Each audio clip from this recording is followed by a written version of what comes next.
नमस्कार मंडळी. 18 ऑक्टोबर 2025 रोजी शनिवारच्या दिवशी धनत्रयोदशीच्या दिवशी गाईला ही एक छोटीशी वस्तू गुपचूप खाऊ घाला आणि बघा कसे धन, सुख, रुपये, पैसे बरसतील. माता लक्ष्मीच्या कृपेने एका महिन्यात करोडपती व्हाल. धनत्रयोदशीच्या दिवशी तुम्ही गाईला एक वस्तू खाऊ घातल्यास तुमच्या अनेक जन्मांची गरिबी कायमची संपेल. खरं तर जर तुम्ही धनत्रयोदशीच्या दिवशी हा उपाय केलात तर नक्कीच तुमच्यावर माता लक्ष्मीची असीम कृपा होईल आणि तुम्ही धनवान व्हाल. आज आपण धनत्रयोदशीच्या दिवसाचा असा चमत्कारिक उपाय पाहणार आहोत, जो तुम्ही श्रद्धा आणि विश्वासाने केलात तर गरिबी, कष्ट आणि पैशांची कमतरता तुमच्या जीवनातून कायमची नाहीशी होईल. मित्रांनो, 18 ऑक्टोबर रोजी येणारी धनत्रयोदशी ही काही सामान्य तिथी नाही. या दिवशी माता लक्ष्मी आणि भगवान धन्वंतरीच्या पूजेला विशेष महत्त्व असते आणि जर या दिवशी तुम्ही गाईला एक खास वस्तू गुपचूप खाऊ घातलीत तर समजा तुमचे नशीब बदलेल, दारिद्र्य कायमचे संपेल आणि धन, सुख, संपत्तीचे दरवाजे तुमच्यासाठी उघडतील. असे म्हणतात की ज्या घरात या दिवशी गाईला ही वस्तू खाऊ घातली जाते त्या घरात 7 पिढ्यांपर्यंत धन, धान्य आणि समृद्धीची कधीही कमतरता भासत नाही. हा उपाय इतका प्रभावी आहे की कुबेर देवता आणि माता लक्ष्मी या दोघांची असीम कृपा एकाच वेळी प्राप्त होते. अशा काही खास विशिष्ट तिथींवर काही खास उपाय देखील केले जातात. तर जाणून घेऊया की धनत्रयोदशीच्या दिवशी गुपचूप गाईला ही एक छोटीशी वस्तू खाऊ घातल्याने करोडपती ही अब्जाधीश होतील. अशी संपूर्ण माहिती आपण आजच्या या व्हिडिओमध्ये पाहणार आहोत. त्यामुळे तुम्ही हा व्हिडिओ शेवटपर्यंत नक्की पहा. चॅनेलवरती नवीन असाल तर सबस्क्राईब करा आणि व्हिडिओला एक लाईक करून कमेंटमध्ये जय महालक्ष्मी असे नक्की लिहा. सर्व संकटातून सहज मुक्ती मिळेल. पितृदोष त्वरित दूर होईल. वर्षभर तुमच्या घरात धनाचे भांडार भरलेले राहतील. असे म्हणा की तुमच्या 7 पिढ्यांपर्यंत पैशांवर 7 पिढ्या हे पैशांवर राज्य करतील. बँक बॅलन्स वाढत जाईल. तुमच्या घरात जे धन आहे ते कधीही खर्च होणार नाही आणि वाढतच जाईल. सर्व दुःख, दारिद्र्य, संकट, कष्ट दूर होतील आणि सर्व सुख तुमच्या पायाशी लोळण घेतील. जर तुम्ही ही एक छोटी आणि खास वस्तू गुपचूप गाईला खाऊ घातली तर तात्काळ गरिबी तुमच्या जीवनातून नाहीशी होईल.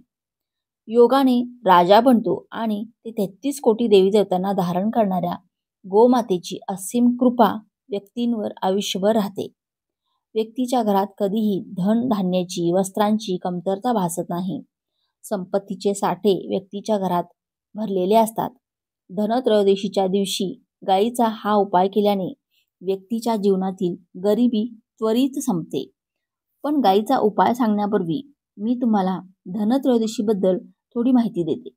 मित्रांनो, हिंदू धर्मात धनत्रयोदशीचा दिवस वर्षातील सर्वात शुभ दिवस मानला जातो. या दिवशी लोक सोने, चांदी, भांडी, केरसुणी, धान्य आणि लक्ष्मीपूजनाच्या वस्तू खरेदी करतात. धनत्रयोदशीच्या संध्याकाळी जेव्हा दिवे लावले जातात आणि घर, अंगण प्रकाशाने भरून जाते तेव्हा माता लक्ष्मी स्वतः त्या घरात प्रवेश करते. परंतु शास्त्रात लिहिले आहे की ज्याने धनत्रयोदशीच्या संध्याकाळी गोमातेला प्रसन्न केले त्याने स्वतः माता लक्ष्मीला प्रसन्न केले आहे. किंवा हिंदू धर्मात धनत्रयोदशी खूप थाटामाटात साजरी केली जाते. यामध्ये सर्वप्रथम माता लक्ष्मी, कुबेर देवता आणि धन्वंतरी यांच्यासोबत गोमातेची पूजा केली जाते. देवी देवतांची पूजा केली जाते.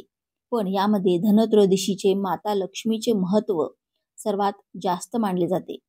शास्त्रात, वेदपुराणात स्पष्टपणे लिहिले आहे की धनत्रयोदशीचा दिवस माता लक्ष्मीजींच्या आशीर्वाद प्राप्त करण्याचा सर्वात सुवर्ण दिवस असतो. या दिवशी माता लक्ष्मी खूप प्रसन्न मुद्रेत असते आणि ती आपल्या प्रत्येक भक्तांच्या घरी जाते व दोन्ही हातांनी आपल्या भक्तांवर कृपा करते. अशी आहे की धनत्रयोदशीच्या दिवशी सूर्य इतर दिवसांच्या तुलनेत सर्वात जास्त आणि तेजस्वी असतो. धनत्रयोदशीच्या दिवशी सूर्यदेवाला अर्घ्य दिले जाते. महिला धनत्रयोदशीला माता लक्ष्मीचे व्रत मागतील. मागील जन्मातील 7 पापांपासून मुक्ती मिळवण्यासाठी आणि आपल्या घरातील गरिबी दूर करण्यासाठी व्रत करतात. जर तुम्हाला माहिती नसेल तर तुमच्या माहितीसाठी सांगते की एखाद्या व्यक्तीच्या कुंडलीत चंद्रग्रहाची स्थिती चांगली असेल तर त्या व्यक्तीचे भाग्य हे नेहमी त्याला साथ देते. तो व्यक्ती जे काम सुरू करतो त्यात त्याला यश मिळते. म्हणून धनत्रयोदशीला आपल्या हिंदू धर्मात खूप विशेष आणि महत्त्वाचे स्थान दिले आहे. यावेळच्या धनत्रयोदशीच्या दिवशी 52 प्रकारचे शुभयोग बनत आहेत. अनेक वर्षानंतर सूर्याचा प्रकाश इतका तेजस्वी असेल जेवढा कधीच नव्हता. 144 वर्षात असा दुर्मिळ योग जुळून येत आहे. लक्ष्मी योग, ग्रहयोग, नक्षत्र योग, अमृत सिद्ध योग यासारखे शुभयोग तयार होत आहेत. कारण धनत्रयोदशीच्या वेळी दिवसभर उपवास करावा आणि माता लक्ष्मीचा आशीर्वाद हा प्राप्त होतो. धनत्रयोदशीच्या दिवशी ब्रह्ममुहूर्तावर झोपेतून उठू शकत नाही. कोणत्याही पवित्र नदीत जाऊन स्नान करू शकत नाही. दिवसभर तुम्ही उपवास करू शकत नाही. तसे तर धनत्रयोदशीच्या दिवशी स्नान आणि दानाचे विशेष महत्त्व असते.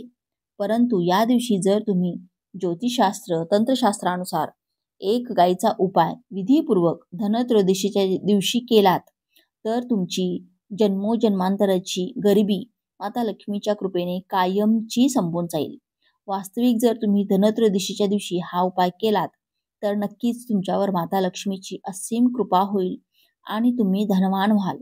या दिवशी सर्वजण माता लक्ष्मीची पूजा करण्यासोबतच गोमातेची पूजा अवश्य करतात आणि गोमातेला काहीतरी नक्कीच खाऊ घालतात.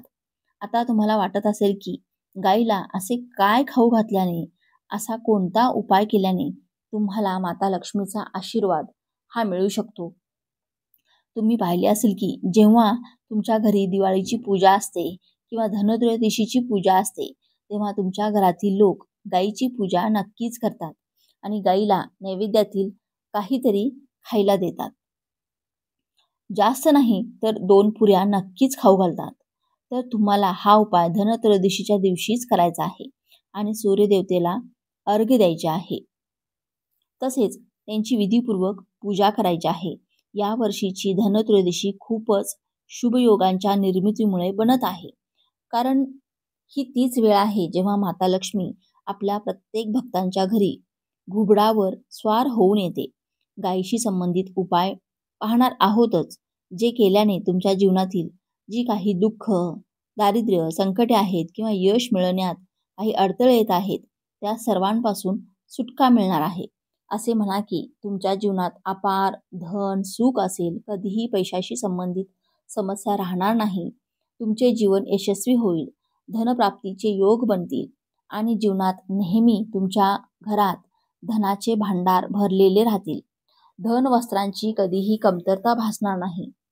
तुम्हाला सांगू इच्छिते की या धनत्रयोदशीला माता लक्ष्मीच्या पूजेसोबतच हनुमानजींची मंगल देवता आणि भगवान शनिदेवांची ही पूजा नक्कीच करावी.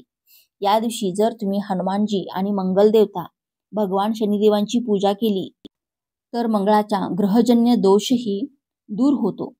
व्यक्तीच्या जीवनात धन, सुख, संपत्तीची प्राप्ती होते. व्यक्तीच्या सर्व इच्छा त्या पूर्ण होतात. एक उपाय नक्की करायचा आहे.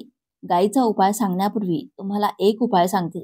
काय करायचे की संध्याकाळी पिंपळाच्या झाडाखाली तुम्हाला मोहरीच्या तेलाचा चौमुखी दिवा, पिठाचा दिवा बनवायचा आहे आणि त्या दिव्यात, चौमुखी दिव्यामध्ये मोहरीचे तेल घालून मोहरीचा तेलाचा दिवा लावायचा आहे. पिठाचा दिवा तयार करा, त्यात मुख्य तेल घाला, मोहरीचे तेल घाला आणि वात घाला. लाल कलाव्याच्या वातीने दिवा लावा. 4 वाती लावून 4ही दिशांना म्हणजे त्याचे 4 भाग होतील, प्रत्येक भाग पेटवा आणि मध्यभागी सुपारी आणि फुललेले लवंग देखील घाला आणि बघा तुमच्या आयुष्यात कसे कसे चमत्कार घडतात. संध्याकाळी दिवा लावून तसाच सोडून द्या. मनोकामना व्यक्त करा. मित्रांनो, हा गोमातावाला उपाय खूपच प्रभावी उपाय आहे. मी तुम्हाला हा उपाय नक्की करायला सांगितला आहे. खूपच फायदेशीर उपाय सांगितलेला आहे. हा उपाय तुम्हाला खूप फायदा देईल आणि गोमातेशी संबंधित कोणते उपाय तुम्हाला या दिवशी म्हणजे गायीशी संबंधित जे केल्याने व्यक्तीला 7 पिढ्यांपर्यंत बँक बॅलन्सची कमतरता भासत नाही. दुःख, वेदना, संकट, कष्ट दूर होतात आणि सर्व सुख व्यक्तीच्या पायाशी येतात. तर मित्रांनो, धनत्रयोदशीच्या दिवशी तुम्हाला माता लक्ष्मीची विधिविधानाने पूजा करायची आहे आणि त्याचबरोबर गोमातेची पूजा अवश्य करायची आहे. आणि गोमातेला जो भोग धनत्रयोदशी पूजेसाठी बनवला होता त्या भोगातून 2 पुऱ्या नक्कीच खाऊ घालायच्या आहेत. सुकी पुरी खाऊ घालायची नाही. पुरीवर तुम्ही मिठाई किंवा कोणतीही भाजी, शिरा किंवा गूळ जे काही बनवले आहे ते गोमातेला नक्कीच खाऊ घालायचे आहे. मित्रांनो, प्रत्येक शुभ कार्यात गाय किंवा तिच्याशी संबंधित वस्तू जसे की गाईचे शेण, गोमूत्र, गाईचे दूध किंवा गाईच्या दुधापासून बनवलेले तूप नक्कीच वापरा. यामुळे तुम्हाला पुण्य लाभ मिळेल. सनातन परंपरेनुसार ज्या घरात गाय असते त्या घरातील सर्व वास्तुदोष आपोआप नष्ट होतात. कारण पंचमहाभूतांशिवाय कोणतीही पूजा आणि हवन यशस्वी होत नाही. महिन्यातून एकदा शक्य असल्यास कुटुंबासह एकदा गोशाळेत जाण्याचा नियम नक्की करा आणि शक्य असल्यास गायींना हिरवा चारा हा नक्की खाऊ घाला, ज्यामुळे सर्व वास्तुदोष शांत होतात आणि या संबंधित दोषांचे निवारण होते. उन्हाळ्यात गायीला पाणी पाजा आणि हिवाळ्यात गायीला गूळ नक्की खाऊ घाला. लक्षात ठेवा की धनत्रयोदशीच्या दिवशी गायीला गूळ नक्कीच खाऊ घालायचा आहे. उन्हाळ्यात गायीला गूळ खाऊ घालू नका. अनेक देवी देवतांना आपल्या शरीरावर धारण करणाऱ्या गायीशी संबंधित अनेक शुभ आणि अशुभ संकेत देखील असतात. म्हणजे गायीचे दूध काढताना जर गायीने लाथ मारली आणि सर्व दूध सांडले तर ते अपशकुन असते. जर कोणी प्रवासाला निघाले असेल आणि गाय आपल्या वासराला दूध पाजत समोर आली तर निश्चितपणे तो प्रवास यशस्वी होईल.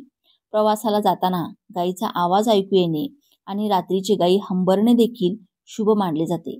त्याचबरोबर गायीसोबत तुम्ही चुकूनही हे काम करू नका, अन्यथा पाप लागते. गोमातेच्या कुबड हा बृहस्पती ग्रहाचे प्रतीक आहे आणि त्याच्या डोळ्यामध्ये सूर्य आणि चंद्रांचा वास आहे. म्हणून जेव्हाही तुम्ही त्यांना काही खायला घालता तेव्हा तुमचे ग्रहदोष शांत होऊन भाग्य मजबूत बनते. जर पितृदोष असेल तर गायीला दररोज किंवा धनत्रयोदशीच्या दिवशी पोळी, गूळ, चारा इत्यादी खायला दिल्याने पितृदोष आणि घरातील गरिबी कायमची संपते. प्रत्येक शुभ कार्यात गोमाता किंवा त्याच्याशी संबंधित वस्तू जसे की गाईचे शेण, गोमूत्र, गाईचे दूध किंवा गाईच्या दुधापासून बनवलेले तूप नक्कीच वापरा. यामुळे तुम्हाला पुण्य लाभ मिळेल. सनातन परंपरेनुसार ज्या घरात गाय असते त्या घरातील सर्व वास्तुदोष आपोआप संपतात. गायीच्या पाठीवर जे कुबड असतो तो बृहस्पती गुरु आहे. म्हणून जर जन्मपत्रिकेत बृहस्पती आपला नीच राशी मकरमध्ये असेल किंवा अशुभ स्थितीत असेल आणि समोरून गोमाता येताना दिसली तर गोमातेला आपल्या उजव्या बाजूने जाऊ द्यावे. तुमचा प्रवास नक्कीच यशस्वी होईल. तुमचे हे संकेत देखील जाणून घ्या. जर तुम्ही प्रवासाला जात असाल आणि समोर गायी दिसल्या किंवा आपल्या वासराला दूध पाजताना समोर आल्या तर समजून घ्या की तो प्रवास तुमच्यासाठी नक्कीच यशस्वी होईल. तसेच ज्या घरात गाय असते त्यात वास्तुदोष आपोआप संपतो आणि तुम्हीही पोळी बनवा. दररोज ताजी पोळीच बनवा. जर तुम्ही गायीसाठी पोळी बनवली असेल तर ती पोळी लगेच गायीला खाऊ घालण्याचा प्रयत्न करा. जर तुम्ही पोळी ठेवून दुसऱ्या दिवशी दिली तर ती पोळी शिळी मानली जाईल. गायीला कधीही शिळी पोळी देऊ नका.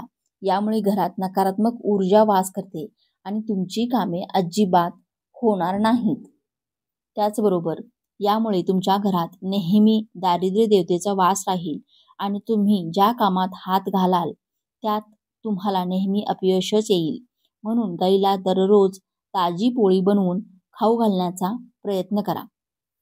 गायीला शिळी पोळी देऊ नका. तसेच गायीला सडलेले पदार्थ खाऊ घालू नयेत. घरात एखादे फळ, एखादी भाजी सडली तर लोक काय करतात, गायीला देतात. असे करू नये. यामुळे असे केल्याने तुमचे भाग्य नष्ट होते. तसेच पिठाचे 11 गोळे बनवून त्यावर हळद लावून गायीला खाऊ घाला. यामुळे प्रत्येक गोळा मिसळून द्या. माता गायीच्या चरणांना स्पर्श करा. असे केल्याने तुमची सर्व कामे होऊ लागतील. जो दोषाचा काळ चालू आहे तो देखील संपून जाईल. तुमच्या जीवनात फक्त आनंदच आनंद असेल. एकदा 7 वेळा गायीची परिक्रमा केली तर तुमची सर्व कामे होतील. त्याचबरोबर जेव्हाही गायीला पोळी द्याल तेव्हा पोळीवर थोडी हळद लावा. जर नसेल तर थोडा गूळ ठेवू शकता, थोडे तूप ठेवू शकता. पण गाईला कधीही सुकी पोळी खाऊ घालू नका. सुकी म्हणजे फक्त पोळी, त्यावर काहीतरी ठेवून खाऊ घाला. हळद ठेवा, खडीसाखर ठेवा किंवा जे काही ठेवाल, म्हणजे फक्त पोळी खाऊ घालू नका. यामुळे तुम्हाला शुभ फळांची प्राप्ती होईल. हा उपाय, काही गोष्टी ज्या तुम्हाला नक्कीच लक्षात ठेवल्या पाहिजेत. तर हा महत्त्वपूर्ण व्हिडिओ तुम्हाला उपयुक्त वाटला असेल, व्हिडिओ तुम्हाला आवडला असेल तर व्हिडिओला एक लाईक नक्की करा आणि चॅनेलला सबस्क्राईब करून आम्हाला प्रोत्साहित करा. तसेच हा व्हिडिओ जास्तीत जास्त लोकांना शेअर करा आणि हा व्हिडिओ आपण सर्वांनी संपूर्ण पाहिल्याबद्दल आपणा सर्वांचे मनपूर्वक आभार. धन्यवाद. जय महालक्ष्मी.